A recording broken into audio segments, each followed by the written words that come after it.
Dolai Thabi Bereski isingna low anirak chabi ururaga matam chana ising tharaktabadagi low shire haina uyumpoki Loumee singi maikaidagi pendaba fongdorakli uyumpokdagi Loumee el joina fongdokrakpada Dolai Thabi Beres loirak labadi Kundrakpam AC amadi lamlai AC gi saruk kharada kanaba piraklagani haina ngaiduna leirakpani chaliba chahi asida ising chang naina piragani haina Beres senariba official singi maikaidagi pau pirakpadagi uyumpoki tongan ba club singna publicity chatuna anirak chabi gi low unanaba Imphal koihonanaba miyamta paujel piduna Dolai Thabi Beres mai paklakpagi harawa fongdoknaki Haukiba chahigi November tha loirakpadagi ising phajana piba haurakpadagi Loumee singsu labukta thabak shuba haurakki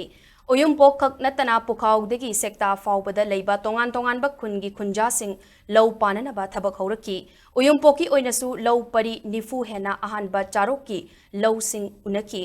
Low lingba loirakpadagi ising watpa yadaba matam yauraklaba February thakhaidagi ising piba khanglep lepkhre low ising watananaba ising pinanaba mari leinaba singda haiba chatlubada unava fanglakide haujik labuk singda ising yaudabana lekrak chatuna low puwang mangkhre tha anigi matungda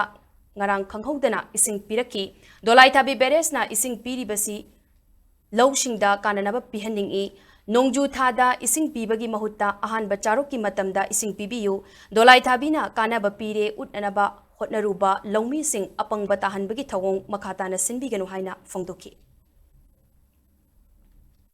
Dolai Thabi dam gi ising jina double crop tawdana triple crop tawdana mai pai ising ji chang naina thabana habina chingmuje ngasi bokje amta ubu phangidra dam ji gi ising je thai karamba matam da thage da aigi experience da Loumee chilinaw sing sigi experience da akhoi gi kumgi nong marang kaina taraga ising chawduna lauri padna chenba matam da Dolai Thabi dam gi kenen ja atukuni full da lai aduga marakta ising kangaba matam dam gi ising pama matam da na adum kenen ju patla dum talle masi karamba system no haibsi department na dam sibu senabi staff sing new sing na amta mieng changbiro aduga agri gi department lau singu bagi loisang na ju Loumee sing sigi je karama hin tawba thakta leirige dam sina coverage tawrib sing jira karama kamaina tawba lau pathap chatharige ising warpana kadai waino kaidawbuno haibje amtang mieng changbiraga tha manungda amukta orasu kenen sing jida chaleraga khungkang sing sigi authority leirib sing jida noi lau kam uri ingkhona kam farm tawri ising kam darakar oibno ga haibna singbaje mase amtang survey am tawbire kanda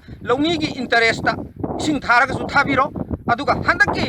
tawriba mong sumaina tawbu oitaragadi mathang chahida de double crop te laina single crop kaga adum tawraroeba